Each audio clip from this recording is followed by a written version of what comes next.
महाराष्ट्राच्या बळीराजासाठी अत्यंत महत्त्वाची आणि सतर्क करणारी बातमी. राज्यात आजपासून विदर्भ, मराठवाडा, कोकण आणि मध्य महाराष्ट्रात वादळी पावसाचा इशारा देण्यात आला आहे. मात्र हा मान्सूनचा पाऊस नाही, त्यामुळे शेतकऱ्यांनो पेरणीची घाई अजिबात करू नये असं आव्हान यावेळेस कृषी आणि आपत्ती व्यवस्थापन विभागाने केलं आहे. हवामान विभागाने दिलेल्या अंदाजानुसार राज्यातील बहुतांश भागात वादळी वाऱ्यासह आणि विजांच्या कडकडाटासह पाऊस पडणार आहे. पण हा मान्सूनपूर्व पाऊस म्हणजेच वळिवाचा पाऊस आहे. कृषी तज्ज्ञांच्या मते केवळ या वादळी पावसावर अवलंबून राहून पेरणी करणे धोक्याचे ठरू शकते.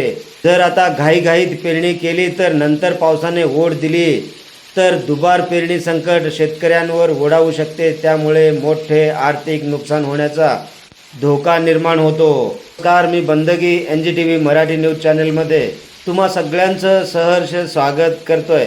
आपण जर पहिल्यांदाच NGTV मराठी न्यूज चॅनल पाहत असाल तर नक्की सबस्क्राईब करा. आता पाहूयात मान्सून नेमका कुठे पोहोचलाय. मान्सून केरळ आणि तमिळनाडूमध्ये दाखल झाला असून त्याची वाटचाल सुरू आहे. मात्र महाराष्ट्रात मान्सून दाखल होण्यासाठी आणखीन वाट पाहावी लागणार आहे. हवामान खात्याच्या अंदाजानुसार 10 जूनपर्यंत राज्यात मान्सूनच्या आगमनाची कोणतीही शक्यता नाही. त्यामुळे पुढील काही दिवस केवळ पूर्व मोसमी पावसाचा दिलासा असेल, मुख्य मान्सून देखील नाही.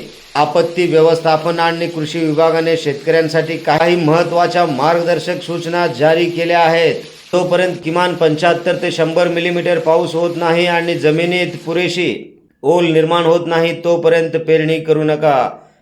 वादळी पावसादरम्यान विजांचा कडकडाट होणार असल्याने शेतकऱ्यांनी स्वतःची आणि आपल्या पाळीव प्राण्यांची काळजी घ्यावी. झाडाखाली आश्रय घेणे टाळावे.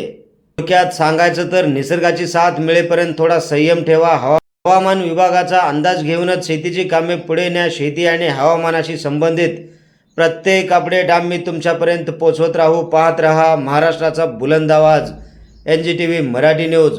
ब्युरो चीफ निजामशहा शेख सोबत बंदगी, सोलापूर.